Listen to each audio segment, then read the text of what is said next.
Before I introduce tonight's guest, I do want to acknowledge the Blanche and Irving Laurie Foundation, which has been a longtime friend. Some of you were here a couple of weeks ago. You know that we've had a lot of support this year in order to bring some wonderful, thoughtful speakers to campus, and they've made this evening possible as well. We're very grateful for their partnership, as always, in supporting the exchange of ideas around issues of national political significance. And now I'd like to just recognize, we're delighted this evening to have their board president here, Laura Barron, who is seated right there.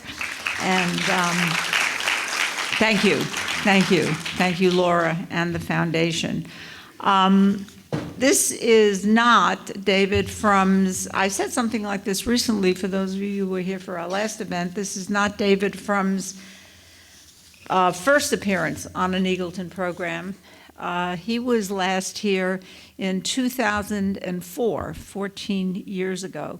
It was right around, time flies when you're having fun. It was right around the time that his book, co-authored with Richard Pearl, An End to Evil, How to Win the War on Terror, was published. And as we gather today, has a new book called Trumpocracy, building on a March 2017 column in The Atlantic called How to Build an Autocracy. So he does a lot of how-to writing, self-help for the country. This book, by the way, will be available for purchase and signing after the program this evening, and I can tell you it's really something you should think about buying and reading. He's a wonderful writer and very insightful, and I'm sort of hesitating to use this word, but he's easy to read. It's not that easy to absorb the implications of what he's saying, but it's accessible. Both before that first visit back in 2004 and in the interim, he has issued, by our count, at least 6 nonfiction books and a novel. The novel was called Patriots, which I understand is a political satire about a conservative president and is not a football story. I'm not sure what his interest or involvement is with football. In other words, he's a highly productive writer and thinker, you know that already, I'm sure, who has mined the right side of the spectrum to produce highly regarded treatises on a variety of topics under a wide umbrella of conservative politics. David Frum is a Canadian by birth. He earned his bachelor's and master's in history, however, on this side of the border at Yale University, and then his JD at Harvard Law School. His first book, Dead Right, was released in 1994. In between publications, he has been and was well known, I think, as a speechwriter for President George W. Bush. He later wrote the first insider book about the Bush administration. He's now a senior editor at The Atlantic, and a very old and admired publication that is having a significant rebirth, I think. And he's also a CNN contributor, often seen across cable television these days, these evenings. And I can tell you that if you watch MSNBC at 10 o'clock tomorrow night, you might get a glimpse of him. He serves on the board of directors of the Republican Jewish Coalition, which calls itself a, quote, unique bridge between the Jewish community and Republican decision makers. He also sits on the boards of the British think tank Policy Exchange and the anti-drug policy group Smart Approaches to Marijuana. And as vice chairman and an associate fellow of the nonpartisan free market public policy think tank R Street Institute.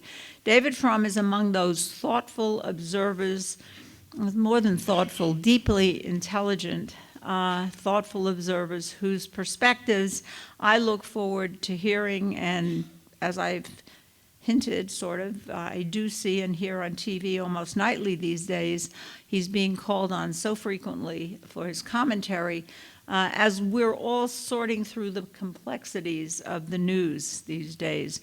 So it's my great honor to welcome him back to the Eagleton podium.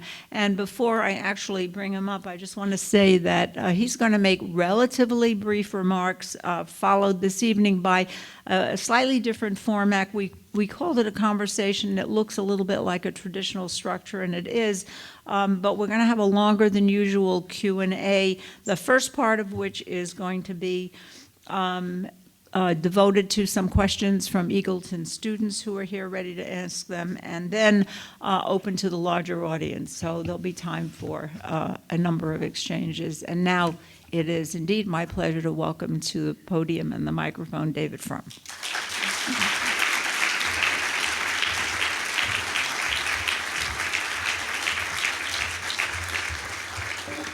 Thank you, Ruth. Thank you to Eagleton. Thank you all. I know everyone here has braved the northern New Jersey traffic in order to be here, and I am honored by your sacrifice. I really appreciate this format of shortened remarks so we can have more of a conversation. I think I am very much looking forward to that. I think I'm on a book tour, and when you're traveling with yourself, giving talks and interviews over and over again, after a while you come to feel like the wife of an intolerably boring man. Like, if I hear that fellow talk one more time, I'm leaving. And so I'm glad to be able to hear you talk. I do have a standard, or I had a standard book talk. The trouble is, in the Trump administration, you can't use it very often. It's a little bit like in the olden days, it was like a good men's suit. You got 5 or 6 wears between cleanings. Now you just have to discard. And so with today's news, I'm going to start there. And I would like to say also a special acknowledgement to those of you who are commemorating or celebrating Purim. I'm really appreciating that you showed up sober, so thank you for that. If you did, I'm assuming you did. Otherwise, you had no business braving the northern New Jersey traffic.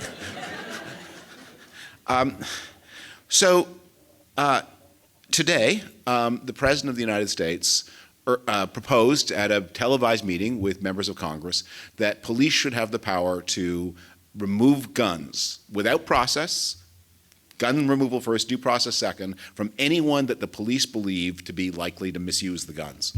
Now, I am one, as Ruth mentioned, I'm from Canada. I tend to think that Americans have defined their gun rights over broadly.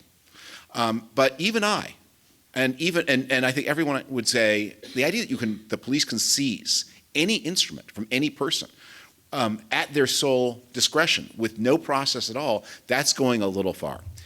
Now, President Trump, of course, he was in the moment, like John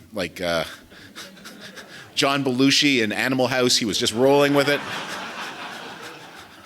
Don't stop him. I don't think those words should be taken seriously as an indication of public policy, because as Donald Trump, in a few later moments in an exchange with Senator Feinstein from California, revealed, he hasn't completely thought all of these things through. I mean, he said to her, he said to the group that guns like the AR-15, people are buying them on the black market because you can't just walk into a store and buy an AR-15. And Senator Feinstein had to say, Mr. President, actually, you can walk into a store, and people do every day. And he replied, you can? So he's not up on it. But what was important about that exchange, is it revealed, as so often with Donald Trump, what matters is not the ideas, because Donald Trump truly doesn't have political ideas as you would ordinarily call them. But what he has is a strong set of impulses, a strong set of habits, an outlook of mind, and a ferocious will to power that bends people around him to his purposes. And his instinct, when he decided at that moment that the gun issue was causing him a problem, rather than being a source of political strength, as it has been in the past, his instinct was law, schmal. And this takes us to the 2 things I want to talk about tonight. One, briefly, about how to understand and how not to understand the problem and the challenge that Donald Trump presents to American democracy. And the second, something we don't talk about enough, but that I think is the theme I really want to finish with, and that is the reasons for hope in American society and the possibilities for each of us to contribute to that hope. Let me begin by talking about what it is that I think we have to fear. In the immediate aftermath of Donald Trump's election, a lot of people compared what happened to the most spectacular, most horrible instance of democratic breakdown in world history, the collapse of democratic governments in Central Europe and especially Germany in the 1930s. And one of the things that impelled me to write first the article and now the book was to explain that's not a real fear. And by focusing on things that cannot happen, you're at risk of neglecting the danger of things that can. There are a lot of stops on the train line of bad before you get to Hitler Station. And it is important to understand that what Donald Trump does, he operates in a big, modern, bureaucratic state with a legal system, with parts of the system that are within the grasp of the president and large parts of the system that are not within the grasp of the president. There are limits on what he can do. And it is important to understand what he can do and what he cannot do. But within that limit, it is also important to understand that every day, as today with his statement about gun rights, that he is corroding legality and norms that are within the grasp of the presidency. Donald Trump is not the heart attack of American democracy, he is the gum disease of American democracy. And let me give you a very concrete example of how this is working. Since the creation of the modern Federal Bureau of Investigation back in the 1920s, 2 FBI directors have been fired by the president. One by President Bill Clinton in the early 1990s, and the second, of course, James Comey by Donald Trump. When Bill Clinton fired an FBI director back in the 1990s, he did so for cause. The FBI director was credibly excused of having misused an expense account. He did so with confrontation. The FBI director was given an opportunity to make a statement in the director's own defense and to argue that he had indeed used his expenses correctly. There was a consultation with Congress. The president didn't act unilaterally, that he, although he didn't strictly have to, that he brought in the relevant, he didn't do it in a formal way of going to a committee because Congress doesn't ultimately remove federal office holders, but he consulted and he informed the relevant members of Congress why he was taking the step, showed the evidence of the misuse of the expense account. Congress accepted the evidence as true. The FBI director was called before Congress to explain himself, given another chance to make his case, and in the end, after a period of some weeks, the decision was made to fire the FBI director. Message. Although theoretically the president can fire the FBI director, in practice, because the United States does not want a presidentially directed police force at the federal level, the FBI director can only be removed for reason and with consultation. That was the principle until Donald Trump. Donald Trump fired the director of the FBI for investigating him, as he said. And as shocking as that was, he then mobilized his political party to defend and back him and to create a new rule, which has been argued by eminent law professors on great editorial pages, that the president has a right to remove the director of the FBI at any time for any reason, including shutting down an investigation that affects the president himself and his official family. Now, if Donald Trump prevails, he will have changed the law of this country. Not one of the laws that's written down, but one of the laws that affects all of your rights. It is a different thing to live in a country where the federal police force is independent of politics and acts according to its own internal rules and seeking genuine lawbreakers, and one where the president of the country can, for his own reasons, halt and initiate investigations at will for the president's reasons. It's a different country. And even though nothing will have been changed in the way the law of the United States is written, everything will have been changed from the point of view of being on the receiving end of the law. I think you all know this. And I've written a lot about this, and you're kindly here to hear me tonight, so you have an idea of my thinking about all of this. What I want to talk about in the 10 minutes before we take questions are the evidences of hope. I'm not a hopeful or optimistic person by temperament. And I am inclined to see, as I guess Ruth indicated with the titles of the book, I'm inclined to look on danger ahead. But what I have been amazed by in the past year plus that I've been writing on the speed is I've been in dozens of rooms like this one, as crowded as this one, with people who are as engaged as you. And it is an inspiring thing. I sometimes think Donald Trump has been God's judgment on America for not being good enough citizens, not reading enough, not paying enough attention. I think one of the reasons a lot of people voted for him was that they had a false idea of who he was based on reality television. If they had read more and studied more, they would have had an idea of who this man was who wanted to be their president and what he stood for. Well, they didn't do it then, but we're seeing it now. 2014 was the lowest voter turnout election since 1942, and the people who didn't vote in 1942 had a good excuse. They were elsewhere. 2016 was an election conducted, I think, very much in a lesser of two evils spirit, without the kind of enthusiasm and belief that Americans normally bring to their politics. But I think in the past year and a bit, we have seen a kind of revival of civic enthusiasm. Franklin Roosevelt spoke of the courage that comes from national unity. And in rooms like this, people, I know you're not here for me, and I don't even think you're here for Donald Trump. I think you're here for each other. And the sight of other people who are standing up as you are, that gives you the confidence to go on. One of the things that bad governments try to do is isolate people one from another. In the modern parlance, gaslighting, making people question their judgment. Is he crazy or am I crazy? And he's president, so it must be me. And to incite arguments over silly things that get people in flame wars on their Facebook pages and other social media. But instead what we're seeing is a kind of national convergence. Here's what we're also seeing, and here are some things that Donald Trump has brought us. He's given us a gift of wider vision. America has become for a while, a country in which the conditions for those for whom life is going well are getting better and better, and the conditions for those for whom life is not going well, our fellow country people, are invisible. It is amazing to me that you could have an opioid epidemic that was killing more people than the Vietnam War, and until last year, it went largely unnoticed in the governing class of the country. I mean, it's affected so many families, and yet somehow it didn't penetrate the political consciousness. In the Donald Trump age, as we're trying to understand how could this affliction have happened to the country, we have to see those things. Donald Trump has given us all a new appreciation of the power and greatness of truth. We've all become familiar with the phrase post-truth. It's not enough understood that post-truth, that phrase began not as a criticism, but as a compliment. It began on campuses like this one, where advanced thinkers argued that truth, the concept of a single truth, was tyrannical.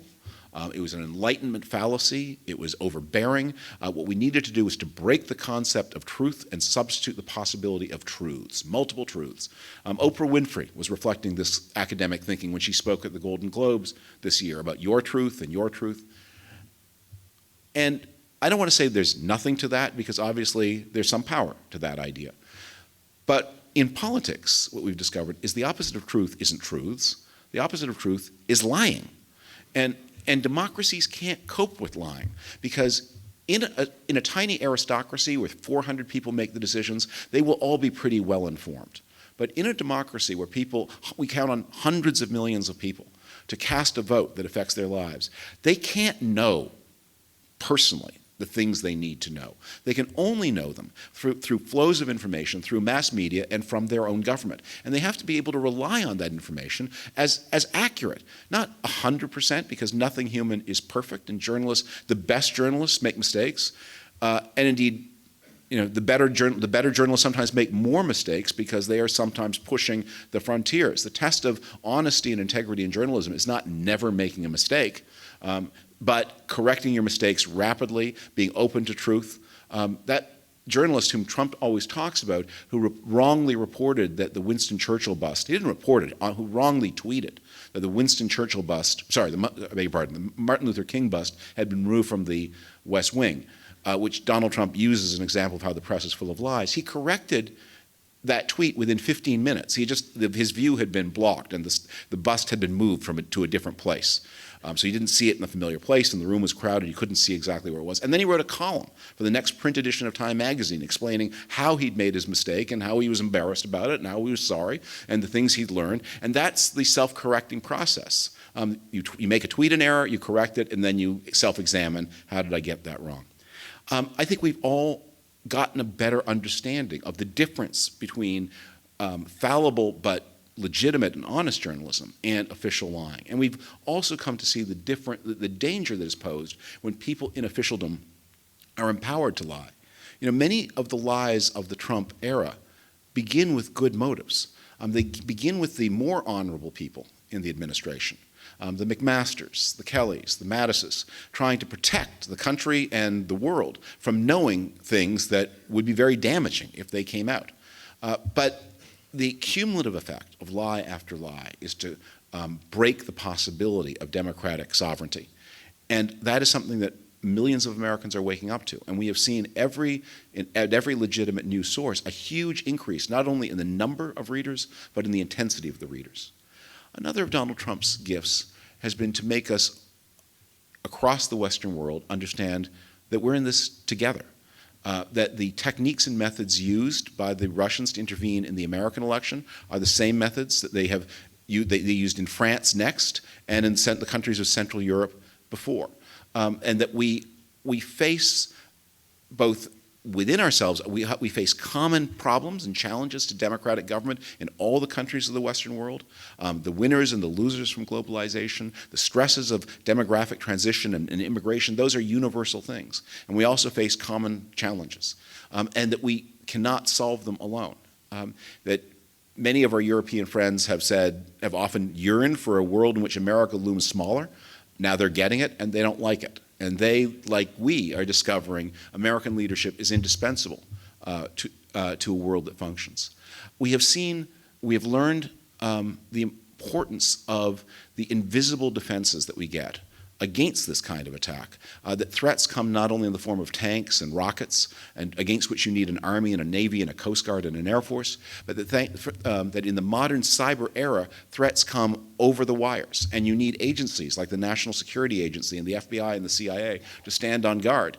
And that is a new appreciation, and maybe people on the left-hand side of the spectrum are developing a new appreciation for the work that those agencies do that they might not have had 3 or 4 years ago. And on the right-hand side of the spectrum, that we have to confront what a lot of the petty and routine cruelties and unkindnesses and brutalities of life that are easy to shrug off when they happen on a small scale or between neighbors suddenly take on a very different form when they're put in the town square on a jumbotron, a metaphorical jumbotron times a million. And you all have to look every day at this giant spectacle of wrongness and harshness and cruelty. Because that's the essence of Donald Trump's personality and of his appeal, the cruelty. The Romans built the Colosseum about the year 70, and they kept it operating for about 400 years after that, twice a week, if I remember right, and full, as I understand it, much of the time, watching people hack themselves to pieces. That there is a human appetite for the cruel, and it can be exciting. It can be galvanizing. And that's, I think, what you sometimes hear when people want to say, I just love watching him. Many of your friends and neighbors may say this. They are excited by it. But what has also been true of human beings is over the longer term, the parts of us that are kind and generous and tolerant and sympathetic, those become stronger. And that may be the real message of the Trump years and the real gift, a rediscovery of the centrality of the value of kindness, not just in personal affairs and as in public affairs, but in public affairs too, and not just in public affairs, but in personal affairs. I don't think it's a coincidence that the message, the Me Too message of dignity and decency and the treatment between men and women has accelerated so much in the Trump era. The Trump era has been the accelerant for this. I sometimes think, I'm sure as experienced Northern New Jersey drivers, none of this is true of you. But I sometimes think of a little foible of my own, which is it has sometimes happened to me that when I'm driving on the highway, I get a little dozy. And I don't pull over as I should, but I insist that I can muscle through the doziness. And this has happened once or twice, and then suddenly you'll be jerked awake because you're looking into the high beams of a truck, and you're startled by this imminence of danger. And the surge of adrenaline from that terror, that moment of terror, is exactly the same force that brings you safely home. And that Donald Trump may be all of that for us. What you can do, what each of us can do, is make a difference, and not just as at the voting booth, but in all of your daily life. And I come here with really 3 suggestions for what you can, as an individual can do. The first is to remember that if you carry one of these, and probably everybody in this room does, you command more instantaneous communications power than Walter Cronkite ever knew. Use it wisely. Let the fake news stop with you. If you get a tweet or see a Facebook message, do not forward it unless you have made some effort to investigate it. Because it's not just on the pro-Trump side that fake news flourishes, but on the Trump skeptical side, it does too. Remember, you are not just a news consumer, you are a news maker, you're a news distributor, and think that way, and take on board that responsibility. The second thing that I think we can all do is to try to understand that the values that Donald Trump daily offends in public are values that we all have an option to live by in our personal lives. That to try to be kindlier, more tolerant, more understanding of others. And if you are one of those to whom some of the advantages of life have been dealt, to be more conscious of those advantages. The greatest of American novels. The opening paragraph, the narrator is told by his father, whenever you're inclined to criticize somebody, remember that not everyone in life has had all the advantages that you have had. And although Nick Carraway is a very complicated figure, and although that line has got a lot of irony to it, I think they should still print it on the $20 bill. And it's something that we need to keep in mind. And everyone in this room needs to think, you've had the advantages of a great educational institution like this or others like it. There is a competition in American life often for people to claim the greater sense of victimhood. I think people need to actually start competing to say, you know what, I want to talk about the advantages I've had and the responsibilities that come with them. I'm not going to apologize for them because fate is kind of random, but I'm going to live up to them and make the best of them and use them for the good of others.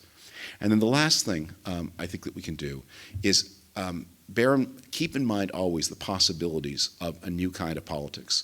We've been frozen in a lot of debates since about the year 1990, probably having to do with the end of the Cold War. But a lot of our politics has been very similar over a quarter century, with the same answers, even as they keep changing the questions. The answers never change. And our politics has become stale and out of date. That is, I think, about to break. And we have to be ready for new possibilities and a new shape of politics. A lot of the party system that we have grown up with, that is about to change. And this could be a truly redemptive thing, because American politics has gotten worse and worse and worse at solving problems that people care about as it has become more and more stereotyped. All of this may be about to break, and all we can do is be ready. So much of politics is about being ready for the moment. And you never know when that moment will come, and maybe it never does. But to be ready for that moment, because I think it is about to be a very, very different world than the world we've known for the past quarter century. So let me pause there. I actually went over quota of my minutes, but I thank you, and I'm delighted to take questions from the students and then from all of you.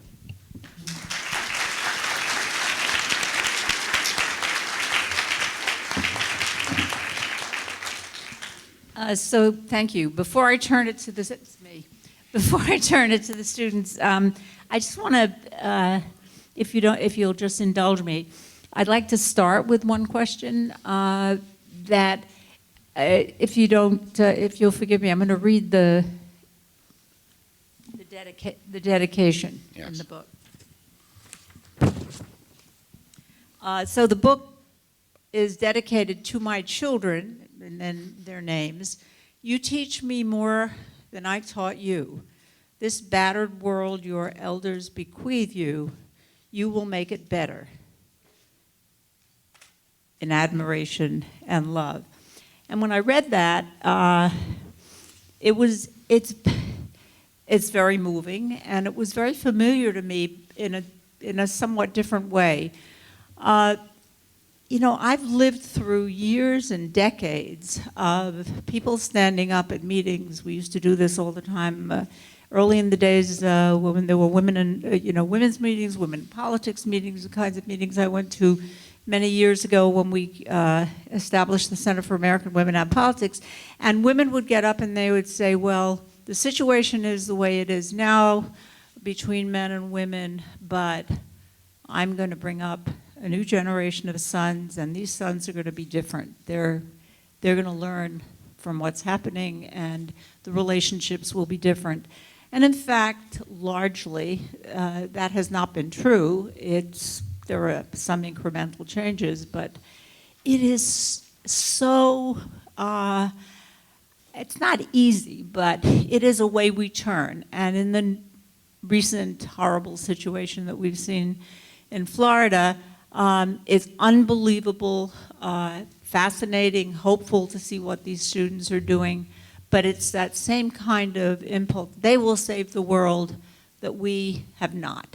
And then we all get older and we turn to the next generation and we say, you'll do better than we did. But the world has turned for centuries with the same pattern. So you're doing it in your dedication. I want to know where that comes from and how you invest that expectation. Oh, okay. Well, I want to make it clear, I'm not speaking about everybody's children. A lot of children are making things worse. We are all everybody's children. Well, first I dedicated it to them, not for any larger reason, but because they were much on my mind for particular reasons at the time of the writing of the book. They had each in their own way struck out on a different path at that moment, and so it had been a while since I dedicated any book to any of my children, and at the time I did it last, there were only 2 of them, and the third was getting a little restive. But here's what I would say. One of the things that afterwards, when I thought of, when I've gotten asked about it a few times, I remember I read an article in 2009 about Rush Limbaugh, and the thing that had particularly provoked this particular article. And there are a lot of things that are very provoking about Rush Limbaugh, but the thing that particularly provoked it was he had done a big speech that Fox News had covered, in which he had given a message to the parents of America. This is 2009, just after the 2008 election, and there was a big age skew in the way the voting had gone. And Limbaugh's message to the parents of America was, stop, that you have to impose and insist on your children that they do the right thing, that you should tell them how to live because you are older and you know better. And I thought, as I listened to this, there speaks a man with no children. Because I think, especially as we get older, it isn't that one generation of human beings is smarter than another or knows more, but your children are ambassadors from the future. And if you want to stay, as we live longer and longer and stay active longer and longer, if you want to talk about the world that exists out there rather than the world that exists in here, that you need to engage with them, as we're going to do tonight, because they're going to tell you how it is. As I said, the greatest fact of politics is change, and that the questions change all the time. And if you don't absorb the new questions, you will be insisting on answers that are of no use to anybody. And politics is an occupation where you are judged not by whether your heart is in the right place, you're judged by whether you are useful or not. Not satisfied, but I've done my best. I'll turn to the students. Hi, I'm Stephen Haverlock, an Eagleton undergrad associate and a double major in Women's and Gender Studies and Human Resources. So my question is, do you believe that we have the right to lie intentionally or spread fake news based on our First Amendment rights, even if those lies undermine our democracy and the way that it can function? Well, that's a very interesting and challenging question. It begins with the question, who is we? Do you as an individual have a legal right to post something on Facebook that you know is untrue? I suppose the answer is you do. Does Facebook have a right, if it knows that this is going on a large scale, to do nothing? That's a different question. Because let me put it this way: if Facebook were reconceptualized as as a media company, it would not. A media company is liable for what appears on its pages. If there's a defamatory statement inside the Washington Post is liable. Facebook and other companies have carved out in the Communications Act of 1996 a special exemption that says they are not liable for any of these things. So who is the we? And I think that one of the things that is one of the explosive questions, and it will probably be addressed in the European Union before the United States, is that Facebook has played a large role in enabling, not just in the United States, but across the world, a lot of politically intended disinformation. Because the lies, some of the lies are just made out by ordinary people, it's true, but a lot of them are produced by associations and sometimes by states. And does Facebook have a moral obligation? Separate those questions, and I think it points the way to a different kind of answer. Yes, sir. Thank you. Hi, so my name is Mike Kleinman. I'm an undergraduate associate. I think most of us are. I'm an English and economics double major. So I'll preface my question by saying that I'm very interested in language in politics and how candidates present themselves and what's acceptable to say. Yeah. And I suspect that you having been a speechwriter working at The Atlantic probably are too. So do you think that the way that Trump has presented himself and the way that he uses language, do you think that's going to affect how language functions for future political candidates, and in what ways? That's a superb question. And yes, well, I can see one effect that it will have. And Donald Trump says shocking things that would normally be career ending for anybody. And yet his career is obviously not ended, not yet anyway. One of the remarkable things about the polling of Donald Trump's appeal in the last month of the election, there was I cite in the book, there's a poll conducted where he's asked, the people in the sample are asked questions about which candidate is more like this or more like that. And this is generally Donald Trump gets very bad grades. On the questions, cares about people like you, has the right temperament to be president, he scores terribly. And so this is not a pro-Trump sample. But asked who is more honest, Donald Trump or Hillary Clinton, the sample gave the nod to Donald Trump as more honest than Hillary Clinton, and not by a small margin, but by quite a big one. So what was going on there? Because Donald Trump obviously lies all the time. And my hypothesis is that while Donald Trump lies, what he never does is equivocate. Politicians equivocate. They're asked a question, are you for ethanol or are you against it? Now Donald Trump will take the temperature of the room and say yes or no. And then the next day he will say no or yes and not be bound. But most politicians don't want to do that. They don't, because they do not want to outright lie. They go yamana, yamana, yamana, and they end up on both sides of the ethanol question. And that's what it means to talk like a politician. And what Donald Trump has demonstrated is that there is a tremendous appetite for people who do not talk like politicians. The problem is it's very risky for an honest person not to talk like a politician, because you're in a room full of people who want the answer yes to the ethanol question, but you're in a country where people may want the answer no, and how do you do that? But I think we may see an awareness that there is an appetite for people who equivocate less, but without solving the problem by outright lying. Thank you. Hi, my name is Riley Link. I'm studying public health, and I have a more specific question. So in your book, you discuss how military commanders aren't necessarily well suited to governing, and that the military is operating with less civilian oversight. So given that, are you concerned with the fact that Americans tend to trust military more than other institutions, especially now, and what the potential consequences of that may be? Okay, thank you. It doesn't bother me that Americans trust them. I mean, your military is a fantastic institution. The thing, and when applied to its proper job, it is amazingly capable. And the people you will meet there, and many of you have spent time with them, are astonishingly capable people, and the stereotypes of the past. I mean, the upper reaches of the military are full of people who are extremely well educated and conscious, and no, you can't think too highly of them. The problem is that they're the only institution we respect. Very few of us imagine that we can plan our own war. But a lot of us think if we get sick that we can, to use your area of expertise, that we can figure out our own course of treatment on the internet. And when a doctor says that marijuana will not cure your cancer, that we get impatient and we say, but I read this on the internet. So the military is an exception to a general crisis of faith in institutions. That is a great problem in American society.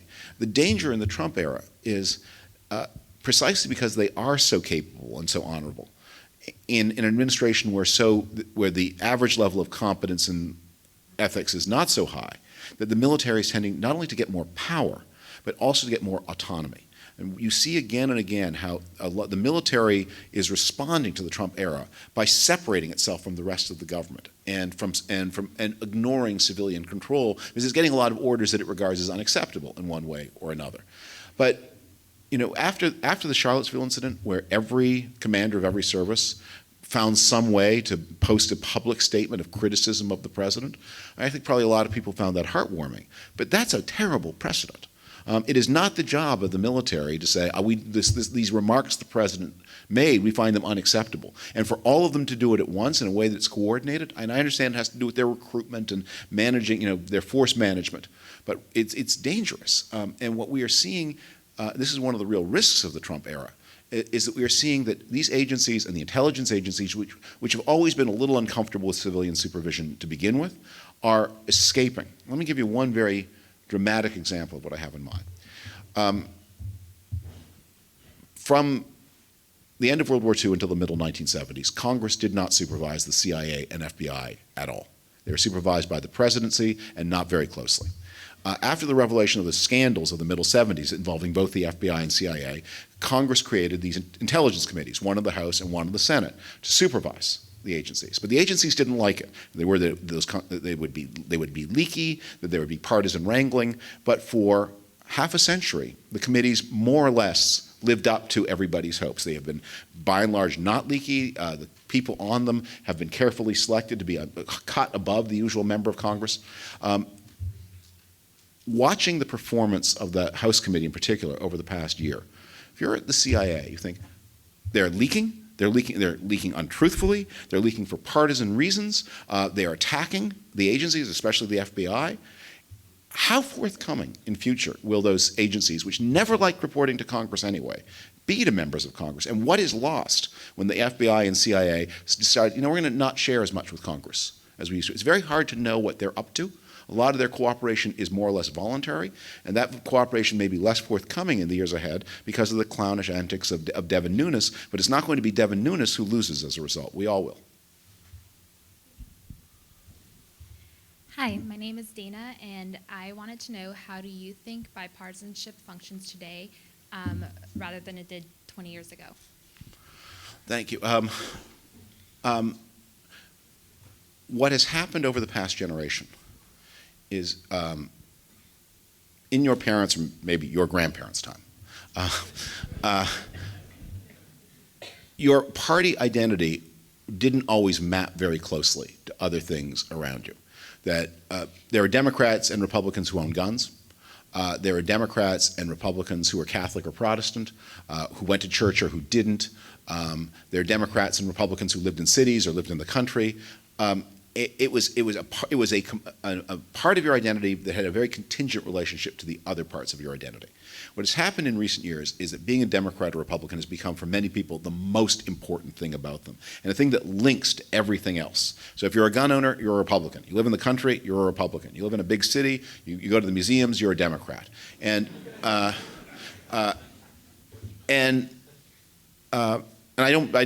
drew a lot. It wasn't intended to draw a lot because I don't think one of those identities is better than another. But it has become an organizing principle for people in a way it didn't used to be.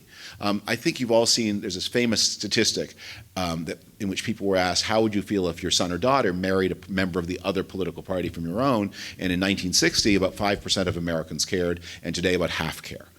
So that is because it's linking up to other things they also care about. So in that, the failure of bipartisanship is not just a failure of the party system. It is an indication of the increasing tribalization of American society. And that tribalization is something that is a social, not a political fact, and demands social answers. And the political system is not going to be able to overcome it on its own. But what can happen, I think I'm not interested in restoring bipartisanship as such. What I accept it as that it's gone, and it was a product of certain specific facts in the 1960s and 70s that are not going to return. What we need are rules of the road. When we all want to see companies compete vigorously, but we don't want to see Hertz and Avis competing by slashing each other's tires. That there are things that they can do and there are things that they can't. And one of the things that has been true in the most recent years is the party competition has become more savage and unbounded. So my goal would be not to restore bipartisanship, but to restore a sense of what is legitimate, a legitimate way of doing political opposition, and what is not. I mean, some specific examples. You cannot threaten to default on the national debt in order to get your way. You just can't do that. And we need to make that a taboo again, that you can't do it. That the kind of things that Devin Nunes is doing at the House Intelligence, you just can't do that. That's outside. You can do a lot of other stuff. And you don't have to be nice to each other. You don't have to be friends. You don't have to cooperate. But we have to restore sub-constitutional limits and sub-legal limits that say, even though this is something that even though it's theoretically possible for the Senate to filibuster every member of the president's cabinet, every judge and every general, it's still not appropriate. And restoring that sense is a task for the generation ahead. Yes, sir. All right. Thank you so much, first off, for coming. Well, thank you. And second off, my name is John Crouchman, and I'm a political science major, and this question has been burning ever since Trump ran for president. So I'm just going to ask it right now. So, do you believe that Donald Trump's prior status as a reality television host and celebrity played a big factor in his election? If so, do you think this creates a path for future celebrities to run and potentially win the presidency? You mean, should we be getting ready for President Winfrey? President Oprah Winfrey said she was waiting for a clear sign from God before she ran for president. I think that's a good advice. We all should wait for a clear sign from God before running for president. But we were talking about this at dinner. It's a great question, and I think the answer is yes to the first half and no to the second. And here's why it was so important for Donald Trump that he was a reality star. Because it was not just reality TV, it was the part he played. He played an effective, caring business leader. Now think about what people have been through in the past 15 years. One brainwave from elite groups after another that led to calamity, and one example after another of irresponsibility from elites. Bill Maher's best joke, you'll remember that he got into trouble for what he said after 9/11. He said, how is it that the only person who was fired for 9/11 was a comedian? No one was fired. It's the biggest security failure since Pearl Harbor, and no one was held to account. And you go after the housing market meltdown, the rating agencies who made it all possible, nobody was held to account, ever. And here's this person who goes on TV every week, and he plays a businessman who leads small group exercises and holds people to account, and when you fail, what was his trademark phrase? You're fired. In a country where ordinary people get fired for everything, and important people get fired for nothing. And I think that but it wasn't that he was a celebrity, because I think people understand the difference. They're not going to vote for a Kardashian president, but he was playing a role in something that they were led to believe was more than fiction. And this is a part of the failure of citizenship. I mean, there's a real gap in public education where they did not know that reality TV is fake. And that they should have been paying more attention. I mean, others should help them, but it's also your own job to understand the government of your country. We all have a responsibility to do that. But I think that part he played was one that a lot of people found inspiring. And I think a lot of people who voted for him, a lot of people voted for him for terrible reasons of all kinds, but I think a lot of people voted for him because they thought, here's somebody who's going to be able to get things done. I saw it on TV. All right, so we now open the room to the... Oh, there are more students, I'm sorry. Hi, so my name's Kyle Bright. I'm also a student at Rutgers, economics and political science major. This question's partially because we had Bill Kristol here a couple weeks ago, and he was talking about the 2018 elections, and he said he wouldn't mind seeing Democrats take the House because of better oversight of Trump. He had some qualms about it, but so my question for you is, which party do you want to see have control of House or Senate or the branches of Congress after the 2018 elections? I see. That's a difficult question for me to answer because for a very simple reason, which is the Atlantic has extremely strict rules about saying or doing anything to endorse candidates. So I have to be Institutionally, it's not a question I'm sort of entirely comfortable answering the way that you would like me to. Let me put answer a different question from the one you asked, which is, I think the 2018 elections are going to test a lot of our political science, because one of the things we know about off-year elections is that the party of the president tends to lose. And I don't have the figures in my head, but they're in the book. There's an average of how much the party of the president tends to lose. And I think it's like 12 is the average. If the president is below 50% approval, however, then the party of the president tends to lose a lot more. And again, I don't remember, it's in the book, but I think it's 36. But here's the problem, or here's the interesting question. Why are presidents below 50%? Usually for one of two reasons: because there's a war that's not going well, or because the economy's not doing well.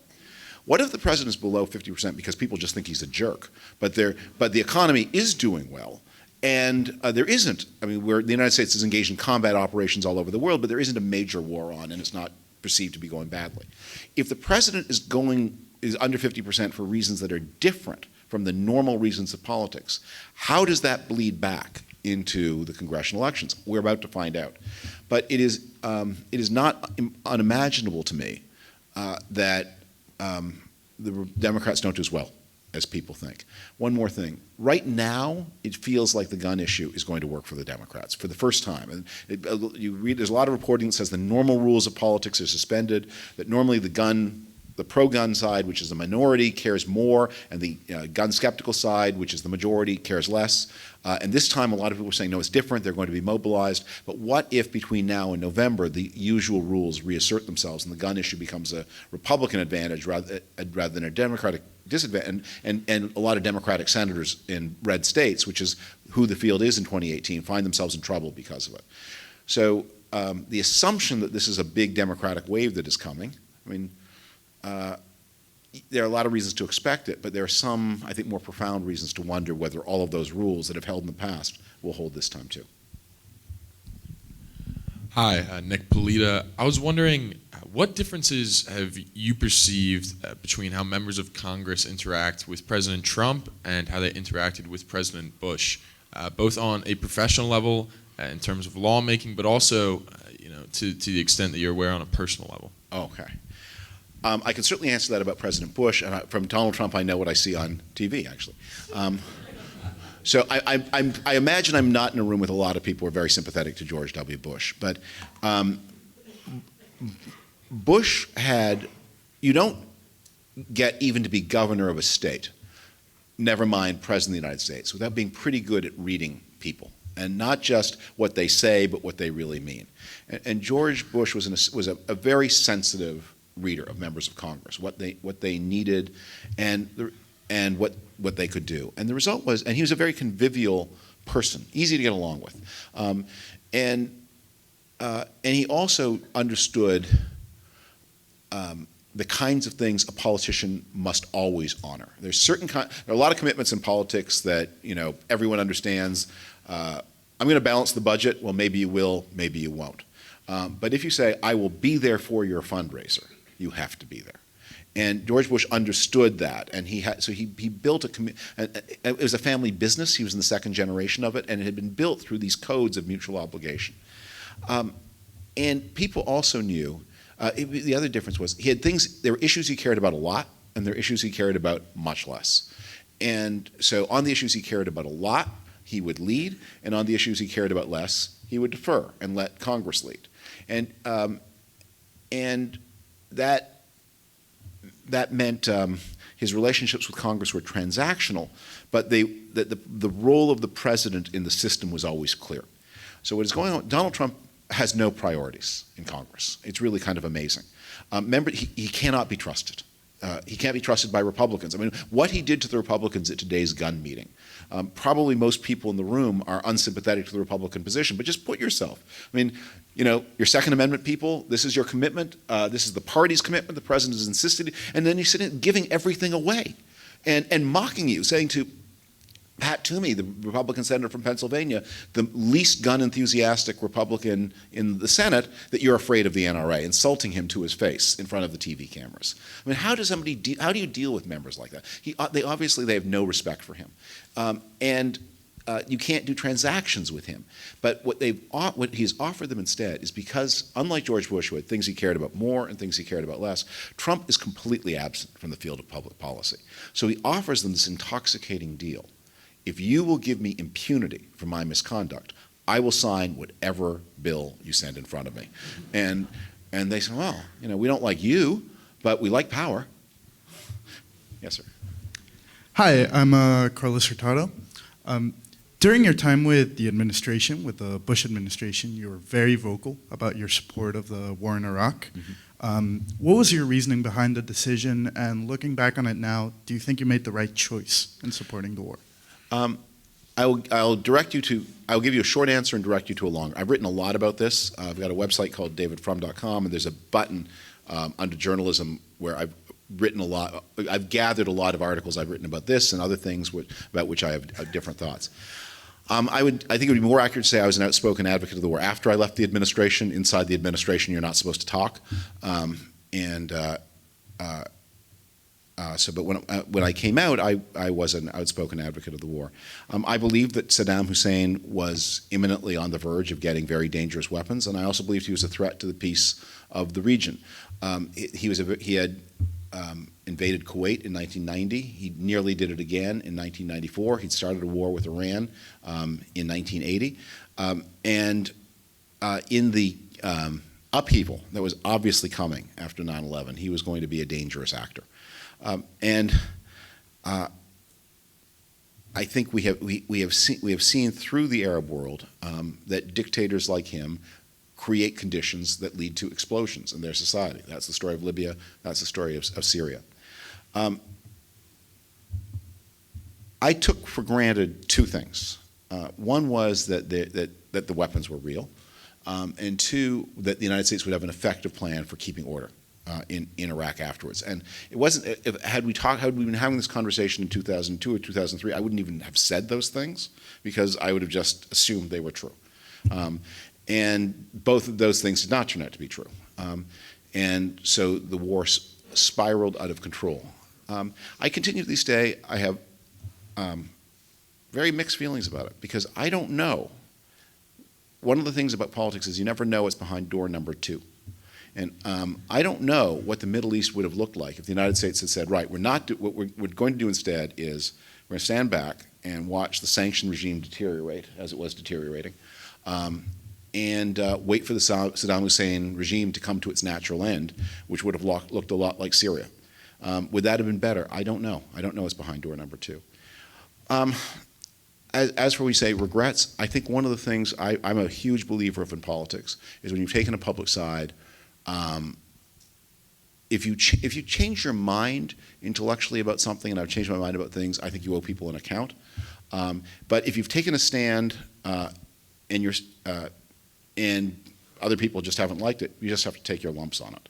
And I think the Iraq War is not regarded as a success by most Americans, and I think those of us who are involved in the advocacy and planning, that marks us. And that's one of the reasons why Donald Trump is president. That's because the Republican Party united around somebody with the last name Bush, which struck me as an unwise thing to do.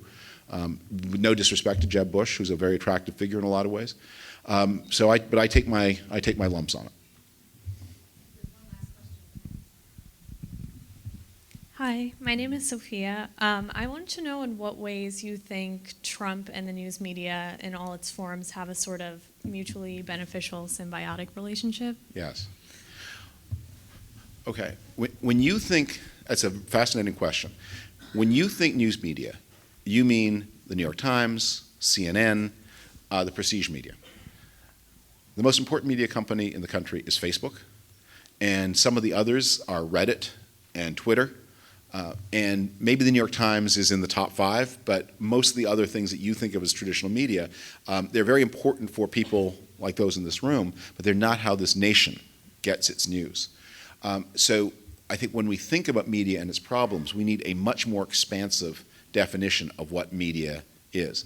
And then the relationship symbiotic at all. It is true that Donald Trump has been healthy for subscriptions to the New York Times, the Washington Post, and I'll say the Atlantic. People are subscribing more and reading more. But it's also true that he's created conditions in which journalists find it almost impossible to do the jobs that they want to do. People do not go into journalism in order to fight with the people in government. They assume that people in government have secrets that they don't want exposed, and journalists are people who love finding what those secrets are. But at its best, journalism works best when you are working with people in government who understand that your role is a legitimate one, even if it's sometimes uncomfortable, that it's legitimate. And it's a very difficult thing to work with people who don't regard it as legitimate. And many of my colleagues, I won't say this about myself, many of my colleagues work with a level of physical threat, not from the government, but from weak-minded people. Remember the gunman who showed up at CNN headquarters intending to commit a mass murder? That people live with this as a reality. And women in journalism in particular live with a kind of abuse accelerated by the ready availability of social media. It's just unbelievable. I mean, I have one of my colleagues at the Atlantic, Julia Yaffe, who wrote a profile in GQ about the early life of Melania Trump, found herself on the receiving end of just the most vile, pornographic, anti-Semitic, cruel, but very personal from people who indicated they knew things about her. And that's not something that anybody should have to live with in any trade. Donald Trump keeps saying that the media is happy that his presidency is taking the form that it does because it gets them more ratings. But people go into journalism as they go into politics for mostly public-spirited reasons. That the rewards for, unless you're Bill O'Reilly blowhard, but for most people in journalism, the rewards at the top of profession are not as big as the rewards and material rewards in other areas of life. The rewards are psychic, that you're feeling you're playing a part in the public life of the country and doing a service. And it is vexing and upsetting for people to work for an administration that regards itself as immune to the press, doesn't understand what the press does, and that doesn't play by the rules of a normal functioning administration. We do have time for some questions from the rest of the audience. Please wait for the microphone and state your name and where you're from. So I'm going to start at the back of the room if I can, and then sort of move forward. To cope, and I'm going to try to achieve a little bit of gender balance if that's possible. Danielle, can you sort of start at the back and just see if Please raise your hand if you have a question. So I'll start over here with the woman over here. Right here, ma'am. Hi. My name is Cheryl. I'm from Highland Park. Do you believe that the two-party system is sacrosanct? And if our party system is going to change, will the democracy survive three parties? I don't think the two-party system is sacrosanct, but I think it's practically unavoidable. So long as you all remember Bush v. Gore, and the role Ralph Nader played. So long as you have an electoral college, a third choice ends up hurting the candidate whom the people who vote for the third choice like is their next choice, and ends up helping the choice that is their least choice. And that's an unavoidable fact of the electoral college. Where there have been third-party candidates for president before, they have tended to be from highly specific issues that are not being represented by the political system. George Wallace ran as a third-party candidate in 1968 because neither of the parties was segregationist anymore, and there were a lot of segregationists in America, and so he gave voice to them. And at other times, people who are pro-inflation or people who are pro-temperance, they got their third party, or socialists, they got a third-party choice. But those were always protest parties, never real contenders for power. And so long as the rest of the political system does its financing based on the presidential race, it is locked into a two-party choice, especially because of the first past the post system of most. That isn't in the Constitution. You don't have to have it that way, but that's American law and history. What people have done when people have been dissatisfied with the two-party system, they have usually found it easier to change one or another of the parties than to create a third party. And we've all lived through that. That the Republican Party didn't used to be an ideologically conservative party, and between 1964 and 1980, people were dissatisfied with the old Republican Party, made a new Republican Party. And in the same way in the Democratic Party a little later, that it had been a messy national coalition of different kinds of groups. It was not a liberal party, but between 1980 and the present, it has become a liberal party for the same reasons. I think as those two terms stop describing the country so well, you'll see as new political forces arise and new political tendencies arrive, they will tend to change the parties from within. But I don't see a third party as a way to go. And one last thing to bear in mind is you'll see these statistics about how rising numbers of Americans are independent. And it's natural to believe is that those people, if you're dissatisfied with the party, that all the other people who are dissatisfied with parties are dissatisfied for the same reasons that you are. But the independents are often all the people who are left over for every reason from the main parties. And often they are left out, they feel left over because they are more extreme rather than more moderate. So it is important to remember independent does not mean centrist, and centrist does not mean moderate. Those are three different concepts. But I think the future is that we'll have a Republican and a Democratic Party for a long time to come, but they will have very different content from the content they have now. Danielle, can you?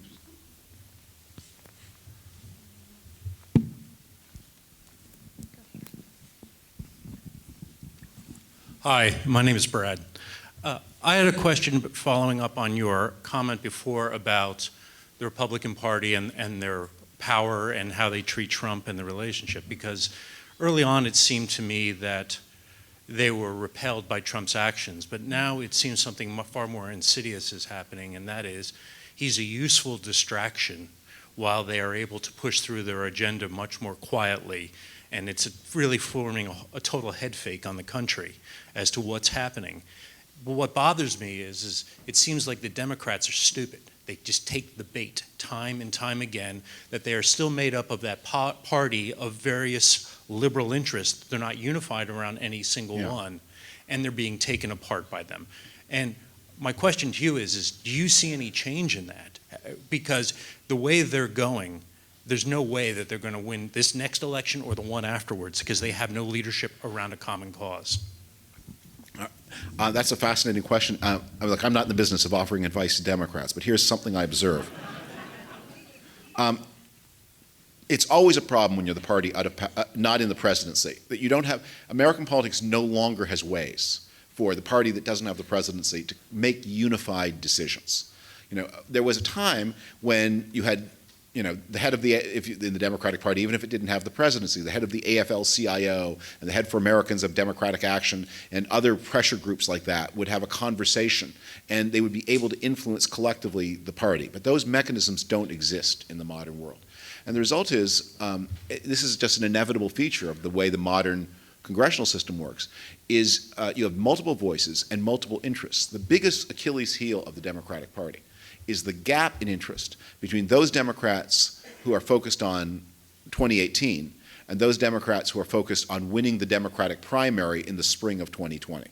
And the Democrats who are focused on the Democratic primary are competing to pull the party to the left when the way that the party can make the most immediate impact, the way the Democrats regain a bigger share of national power in 2018 is by focusing on those parts of the country where, especially the women, voted for Romney in 2012, more or less enthusiastically, voted for Trump in 2016 reluctantly, and who are available now in 2018 because of Trump's behavior and the gun issue.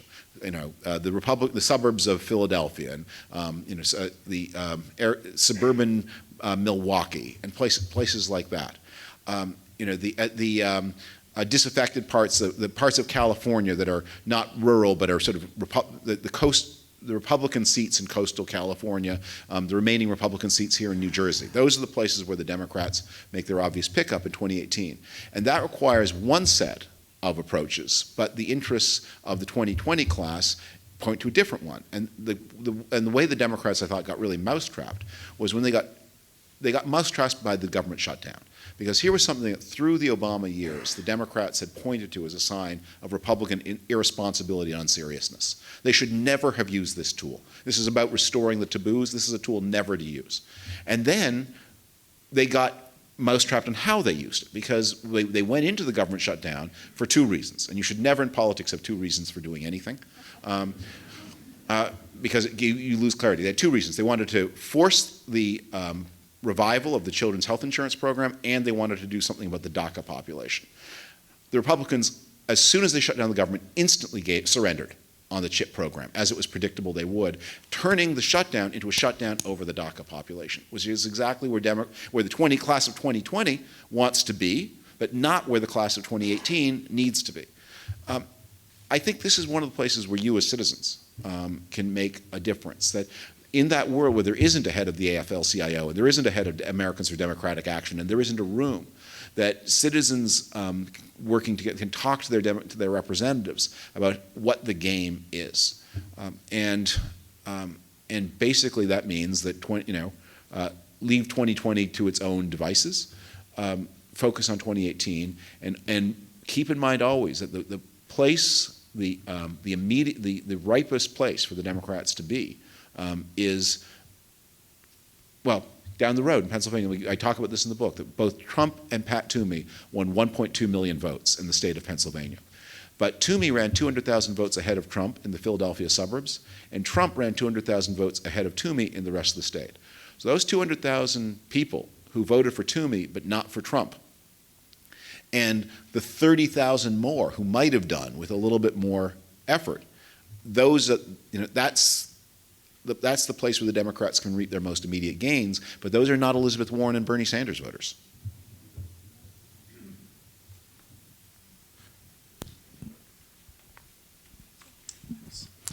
Hi, Mr. Frum. Hello. My name is David. I'm a graduate student here at Rutgers. And as I'm sure most readers, of newspapers in the room, as well as you, are aware, there has been a decline in America's standing in the world in most countries. However, there are two exceptions that I can think of: Russia and Israel. Yeah. And so what I want to ask you tonight is, given that at the top of your remarks you made reference to gum disease and to this idea of rot in the American political system, what I want to ask is, suppose an extraterrestrial observer looked at the United States and said, the rise of Donald Trump, and that observer looked at Israel and said, the rise of Benjamin Netanyahu, these two leaders, both quite corrupt, unabashed racists, you might say. Netanyahu, not a racist. I'll say, at the very least, he speaks better English than Trump. But these two leaders, if the extraterrestrial observer posed to you the question in a non-adversarial way, is the rise and success of these two leaders entirely predictable given the last 20 years of foreign policy of the United States and Israel, which, for whatever reasons, countenances large losses of life for dark-skinned people in defense of white lives? Would you have a lot of disagreement with that statement, total agreement? I'm very interested in your thoughts. Okay. Well, just at the beginning of my talk, I referenced the importance of understanding the danger you face so you know what you're concerned with and what you're not concerned with. The situations in the United States and Israel are so non-comparable that you really can't draw analogies between the two. One is a superpower, one is not. One is a long-established country, one is very new, and one has much more deep-rooted bureaucratic and legal institutions, and the other's institutions are much shallower. One has a margin of security, and the other does not. So Israel has very specific. It's not. I don't think it's an analogous situation. Israel has a lot of problems. I'm very keenly aware of them. My oldest girl lived in Israel for 4 years, and I understand. I won't pretend any kind of expert understanding, but that country has deep problems and has deep problems with the stability of its democratic system. But they come from whereas Israel's problems ultimately originate in the foreign threat it faces. America's problems originate, as do the problems of the more comparable countries, the Frances and the Britons and the Italys, in America's both cultural and economic situation. The failure to make sure that the gains from economic growth are shared in a way that strengthens the middle class, and the impact of demographic transition and the inability of the United States and other countries to accept that high levels of immigration are very destabilizing to the political system. And one of the paradoxes of immigration, of course, is when your native population falls below replacement levels, as has happened throughout the world, your economy needs immigration. But the countries whose economies most need it are the societies that can least cope with it. And that paradox, which doesn't have easy answers, is, I think, a big part of what makes the United States susceptible to a Trump, makes France susceptible to the Le Pen family, makes the Netherlands susceptible to Geert Wilders, whereas the situation in Israel looks to me a lot more like any kind of highly militarized state facing an immediate over-the-border threat, and then you look for a competent war leader, which obviously in Donald Trump we do not have. We have a young woman back here. Okay, actually, let's start bringing the questions forward now and going to the sort of the side columns as well. But thank you. So in your speech today, you talked about using our technology and our phones responsibly. And I wonder, why tell us this when the most influential man, quote unquote, does not use it responsibly, does not tweet responsibly? It's one thing to differentiate your mannerisms from the average politician and act like you're being honest, but it's another thing to tweet as if you're an 11-year-old in middle school. So what are your thoughts on that? I'm not sure that I understand the question, because I think actually the question cuts the other way. One of the ways you could lead a very fulfilling and socially responsible life is just to ask yourself before any action, would Donald Trump do or say this? And if the answer is yes, don't.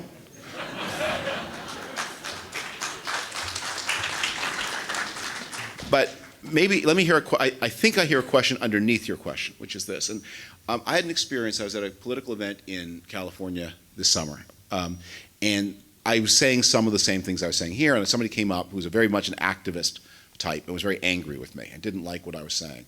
And he said that you want unilateral disarmament. And if we're going to ever stop Donald Trump, we need to become more like him and to learn from him and to use his methods. He understands things, and he especially understands things about modern communications. And what I said to him, I'll say to you, which is if you use his methods, you don't stop him, you just replace him. Donald Trump is not we see Donald Trumps all across the developed world. And as a question pointed out, we see some Trump-like aspects in Benjamin Netanyahu across the semi-developed world. We see them in Modi and in India and in Zuma in South Africa. There's something, the democratic idea is in real trouble. And the democratic idea is also about ways people should behave.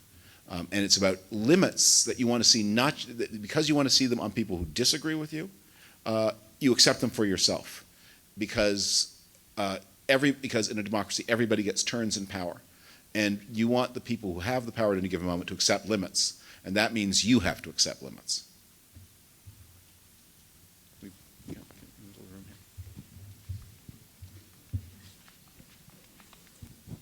Thank you. My name is Mark. I was a foreign policy advisor for Senator Sanders' campaign in 2016. I know I'm a political unicorn in that respect. I have a question that's unrelated to both Iraq and Trump. And it's about something that happened during the Bush years that you were not a part of. You had left by then, and that's Darfur. Darfur. You were not there, but you knew many of the people who were making those decisions. And I was wondering if you can explain why nothing was really done, and the situation's still ongoing, and what could potentially be done about it. I know there's an implicit promise when you stand on the stage that you can answer any question. But I think on this one, I don't know. I can't. I can't answer the question. It's just outside my range of knowledge. Sorry. Yes, sir.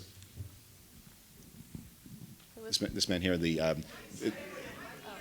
Thank you. Hi, my name is David. First, thank you for coming tonight and for a fascinating evening.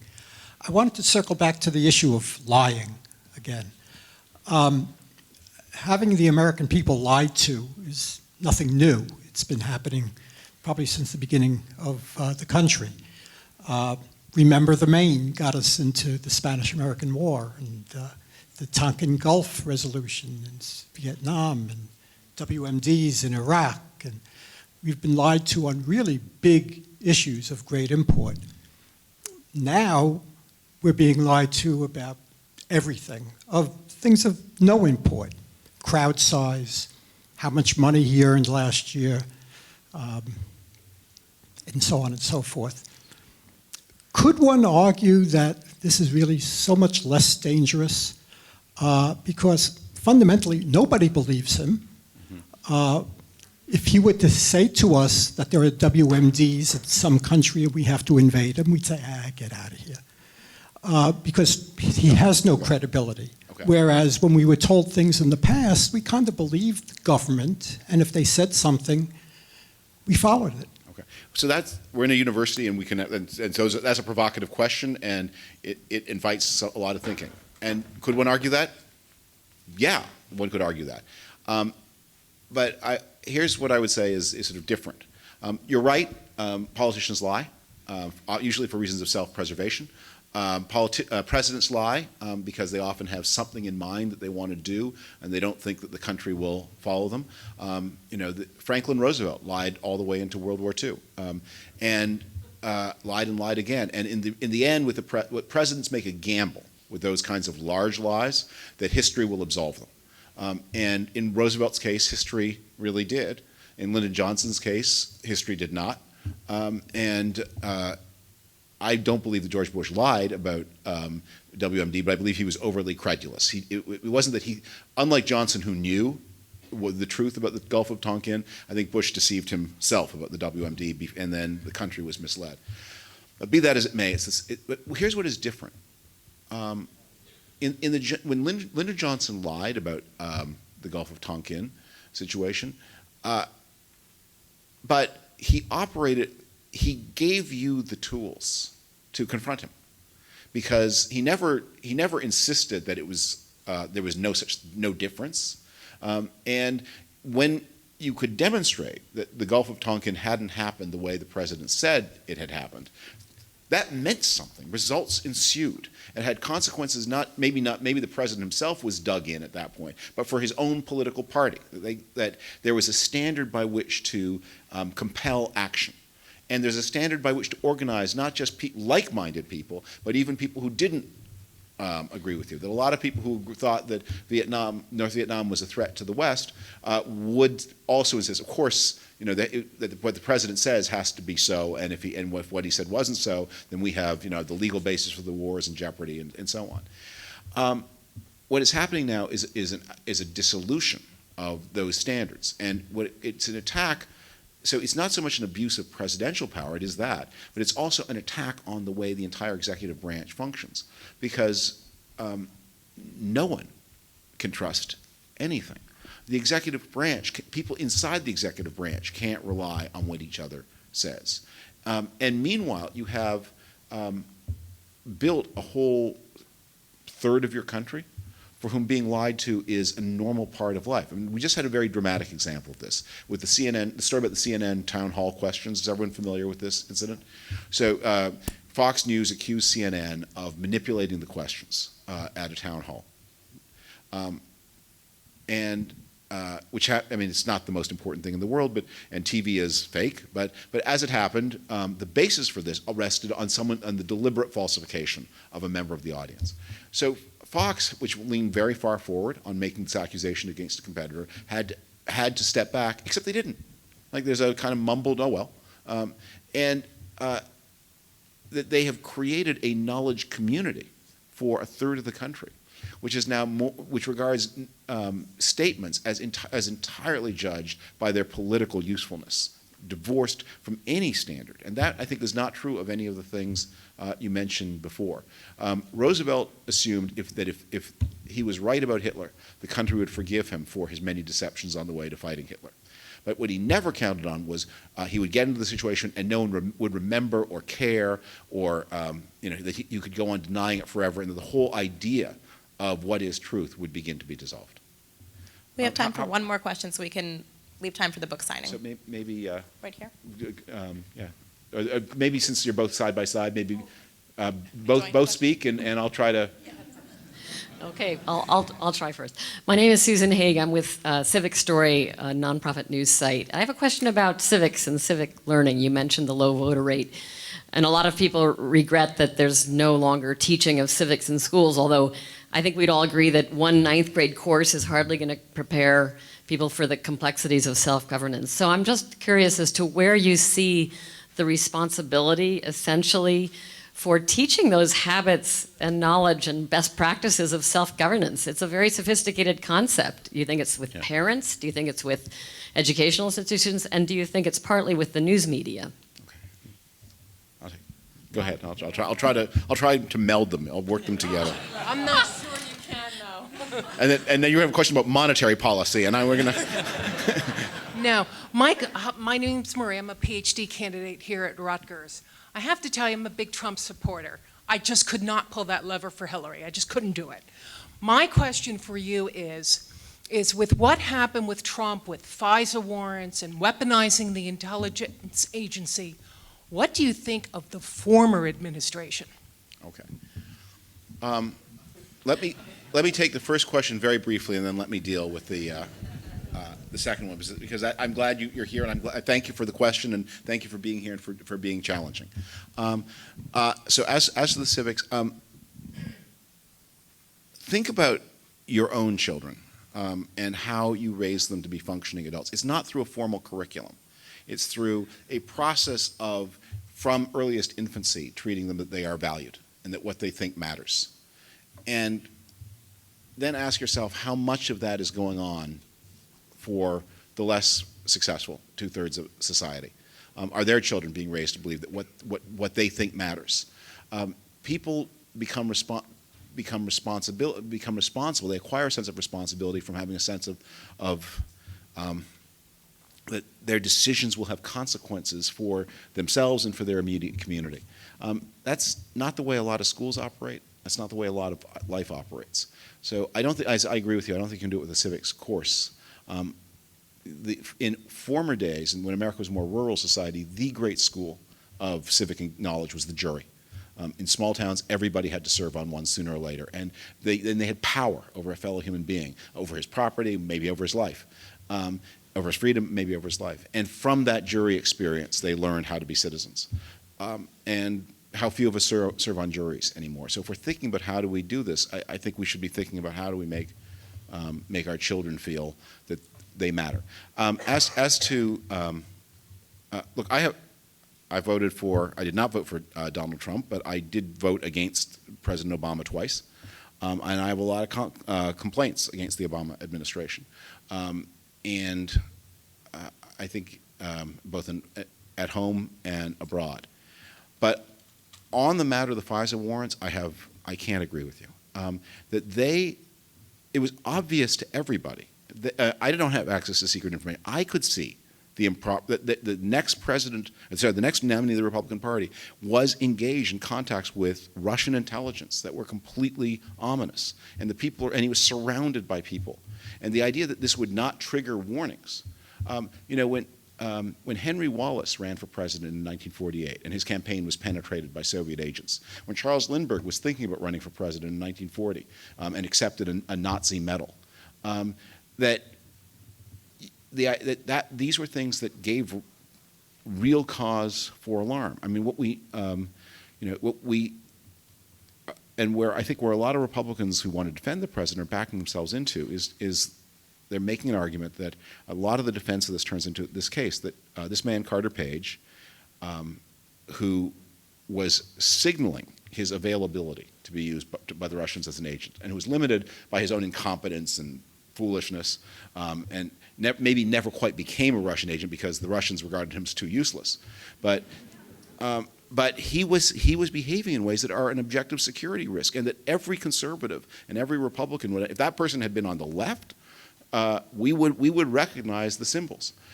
So I think that of all the things that I'm